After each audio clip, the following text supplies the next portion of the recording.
Sabi nila, sa panahon ngayon, mahirap na raw makahanap ng taong seryoso. Diyos ko, nasa bahay lang ako.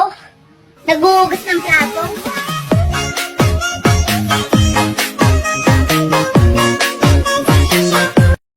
Ito na nga, pagtapos na mag-inuman nila at paggising ng aking anak, kinuha ko na yung mga hugasan sa labas kasi nag-inuman sila ng aking mister kasi birthday niya kagabi.